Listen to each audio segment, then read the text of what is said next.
नमस्कार, knocking-news.com में आपका स्वागत है। मैं हूं गिरिजेश वशिष्ठ। पीएम मोदी के कल के ऐलान के बाद राजनीति बदल गई है। हिंदू महासवाइयों ने कहा है कि अब वो मोदी जी की मूर्ति हटा देंगे और कई तरह से लोगों ने उनका विरोध करना शुरू कर दिया और वो इसको समर्पण मान के चल रहे हैं। कल मैंने आपको बताया था कि किस तरह से बुरी तरह से किसान आंदोलन को डिफेम करने की कोशिश की गई, उसको घेरा गया, उसको बदनाम करने की कोशिश की गई और अचानक मोदी जी के ये वापस लेने से, तीनों कानूनों को वापस लेने की घोषणा करने से सब कुछ बदल गया है। लेकिन बात सिर्फ इतनी सी नहीं है। मोदी जी को सिर्फ 3 कानून वापस लेने से काम नहीं चलेगा। मोदी जी को अभी बहुत कुछ करना पड़ेगा जो उनके सामने पड़ा हुआ है। उसके बगैर वो किसानों को संतुष्ट नहीं कर पाएंगे। मोदी जी को एक बात समझ लेनी चाहिए कि ये एक गलती थी जिसके कारण उनको 5 बार वापस अपने कदम उठाने पड़ेंगे, पीछे मुड़ना पड़ेगा, यू टर्न लेना पड़ेगा। कहीं मत जाइए, अभी लौट कर आता हूं, फिर इस पर हम बात करते हैं।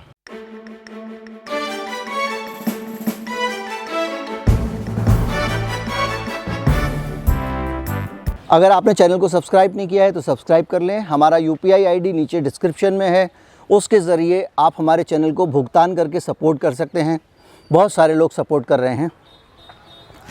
पीएम मोदी की कल की घोषणा के बाद बड़ी संख्या में भोले भाले लोगों को लगा अब मसला सुलझ गया है। 3 मांगें मान ली हैं और अब तो ये मामला वापस हो जाएगा, अब कोई झंझट है नहीं। अब मोदी जी ने, कुछ लोगों ने कहा, मास्टर स्ट्रोक चल दिया, यूपी चुनाव से ठीक पहले किसानों को खुश करने का इंतज़ाम कर दिया है। लेकिन मोदी जी ने जैसे ही ये एक काम किया, 50 बलाएँ उनके सर बैठ गईं।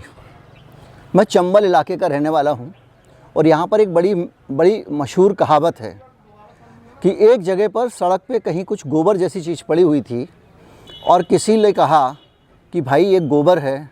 तो जो सयाना आदमी था, हमारे यहाँ चतुर लोगों को बड़ा बुरा माना जाता है, तो जो सयाना था, जो बहुत चतुर था, उसने क्या किया, उस गोबर को पहले गया, गोबर को उंगली से छू के देखा, फिर सूंघा और उस प्रक्रिया में उसके नाक पे भी थोड़ा गोबर लग गया और उसके बाद कहा हाँ गोबर है। तो वो उस आदमी को ये कहा जाता है कि सयाना 3 जगह मात खाता है। उसने उंगली भी अपनी ख़राब की, नाक की में भी बदबू सही और उसकी नाक पे भी गंदा लग गया। ये जो सियान पत्ती थी, जो 3 किसान कानून साल भर पहले मोदी जी लाए थे, अब उसमें वो सोच रहे हैं कि 3 कानूनों को रिपील कर लेंगे तो उनकी जान छूट जाएगी। तो ये होने वाला नहीं है। अब उनके लिए स्थितियाँ और विकराल हो गई हैं और विकट हो गई हैं। जैसे ही वो 3 कानून वापस लेते हैं, इसके साथ ही उन्हें 3 चीज़ें और करनी पड़ेंगी। आपको याद होगा कि जब किसानों का आंदोलन चल रहा था तो बड़ी संख्या में सरकार ने क्रैकडाउन किया। साम दाम दंड भेद, हर चीज़ इस देश के तंत्र ने अपनाई ताकि लोक को दबाया जा सके। आखिर में तंत्र घुटने टेक कर सामने खड़ा है और लोक सीना तान कर तंत्र के ऊपर शर्तें रख रहा है और कह रहा नहीं, अब तुम्हें ये भी करना पड़ेगा, वो भी करना पड़ेगा। कई बेकसूर लोगों के ऊपर देशद्रोह के मुकदमे लगाए गए, आतंकवादी गतिविधि निरोधक कानून में मुकदमे दर्ज किए गए। ये होता है। आंदोलन को कुचलने के लिए सरकारें किस हद तक जाती हैं, ये सोचिए।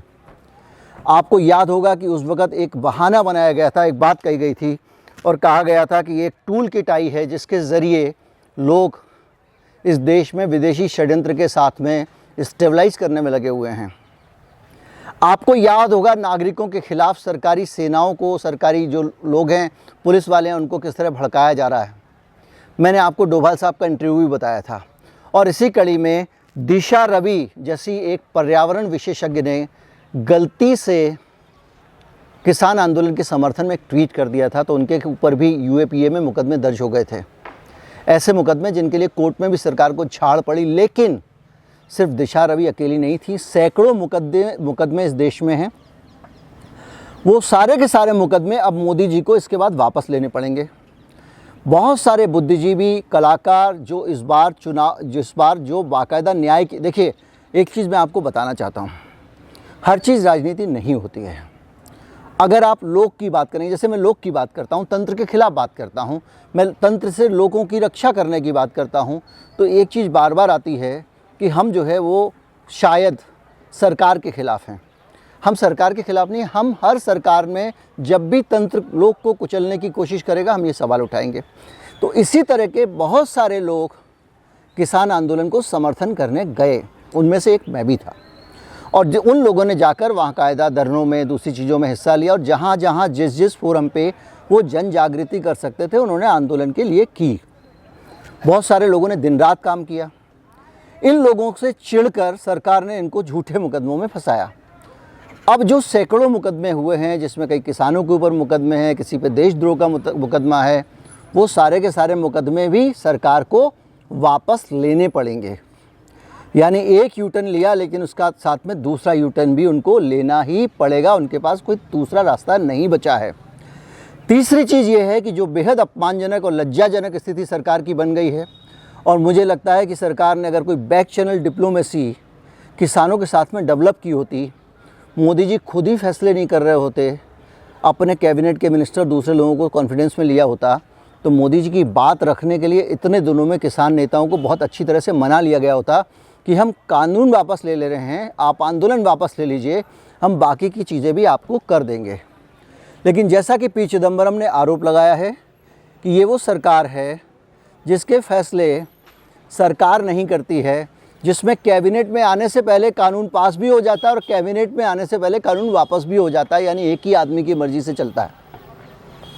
तो ऐसी स्थितियों में मोदी जी जो हैं वो फंस गए हैं, क्योंकि उनके पास में बैक चैनल डिप्लोमेसी नहीं है। तो पीछे से किसानों को मनाने और आंदोलन वापस लेने के लिए तैयार रखने के लिए उनके पास कोई मध्यस्थ नहीं है जो इस चीज़ को समझा सके। तो अब क्या होगा? अब ये होगा कि मोदी सरकार को इन कानून को वापस लेने के बाद में पहले तो उनको वापस लेने तक इंतज़ार करना पड़ेगा और किसान नहीं हटेंगे। और उत्तर प्रदेश के चुनाव आते आते ये काफ़ी एक बड़ा गैप है, एक एक दिन उनके लिए बहुत महत्वपूर्ण है। दूसरी चीज़ और होने वाली है, और वो ये होने वाली है कि किसान जिनकी मौत हुई है, देखिए दो जगह पे इनको पीछे हटना पड़ेगा। तीसरी चीज़, 700 के करीब किसान मारे गए हैं इस आंदोलन के दौरान, और कई किसान घायल हुए हैं। किसान आंदोलन में कई लोगों पे झूठे मुकदमे तो लगाए गए हैं, मैंने बता ही दिया। तो जो लोग घायल हुए हैं, जो मारे गए हैं, अब उनके लिए मुआवजे की मांग उठेगी। तो बड़ी संख्या में लोग कहेंगे कि भाई इनको मुआवजा दीजिए। अब वो मुआवजा भी आपको देना पड़ेगा। अगर आप चाहते हो किसान खुश रहें तो आपको किसानों की जायज़ मांगे तो माननी पड़ेगी ना। तो अब समस्या ये हो गई है कि आपको मुआवजा भी देना पड़ेगा, यानी सयाना तीसरी जगह भी फंस गया।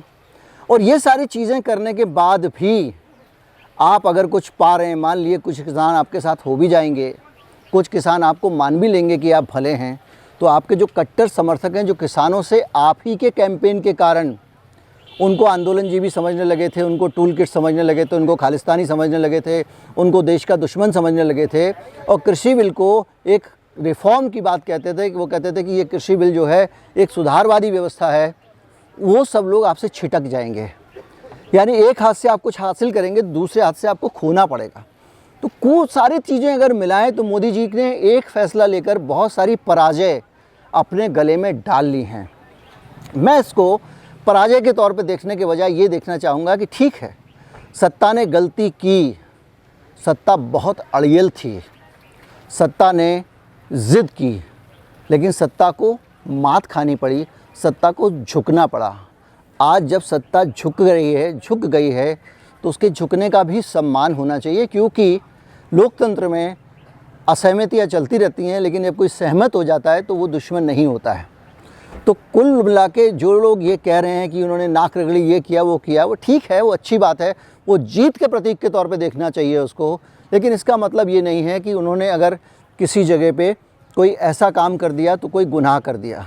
और इसका एक राजनीतिक निहितार्थ और भी है। मैंने आपको एक वीडियो बनाया था और बताया था कि किस तरह योगी जी और मोदी जी और अमित शाह ये तीन धुरी बन गई हैं, और उत्तर प्रदेश का चुनाव जीतने से पहले कुछ ना कुछ ऐसा करना चाहते हैं ये लोग कि उत्तर प्रदेश के हाथ में मोदी जी के बाद देश का प्रधानमंत्री पद ना चला जाए, वो गुजरात में ही रहे। और ये भी हो सकता है कि मैं नहीं तो कोई नहीं। तो ऐसी स्थितियों में ये भी हो सकता है कि बहुत सारी समझदार लोग हैं, बहुत राजनीति की है इन्होंने, और उनकी राजनीति का पूरी दुनिया ने लोहा माना है। तो ये लोग जानबूझकर योगी का किला ध्वस्त करने की कोशिश कर रहे हों, क्योंकि आपको याद होगा चुनाव से ठीक कुछ समय पहले ही, अभी से कुछ समय पहले योगी साहब ने किस तरह से बगावत की थी, और किस तरह से उन्होंने जो है वो उत्तर प्रदेश बीजेपी के यूट्यूब, जो माफ़ कीजिए, ट्विटर से मोदी जी का फ़ोटो हटा दिया गया था और किस तरह मोदी जी और अमित शाह ने जन्मदिन की बधाई तक नहीं दी थी। उस तनाव के बीच में हो सकता है कि उनको निपटाने का ये कार्यक्रम चल रहा हो। जो भी हो, देखना दिलचस्प है और आने वाले समय बीजेपी के लिए अच्छे नहीं हैं। उसके किले में दरार आने लग गई है। ये किले की जो दीवारें हैं ये सैकड़ों साल पुरानी हैं। 10-15 साल में ही किला शायद दरकने वाला है। उम्मीद करता हूँ वीडियो अच्छा लगा होगा। अगर ज़्यादा से ज़्यादा लोगों तक पहुँचाएँ, शेयर करें, लोगों को इस आंदोलन से जोड़ें। नमस्कार, जय हिंद।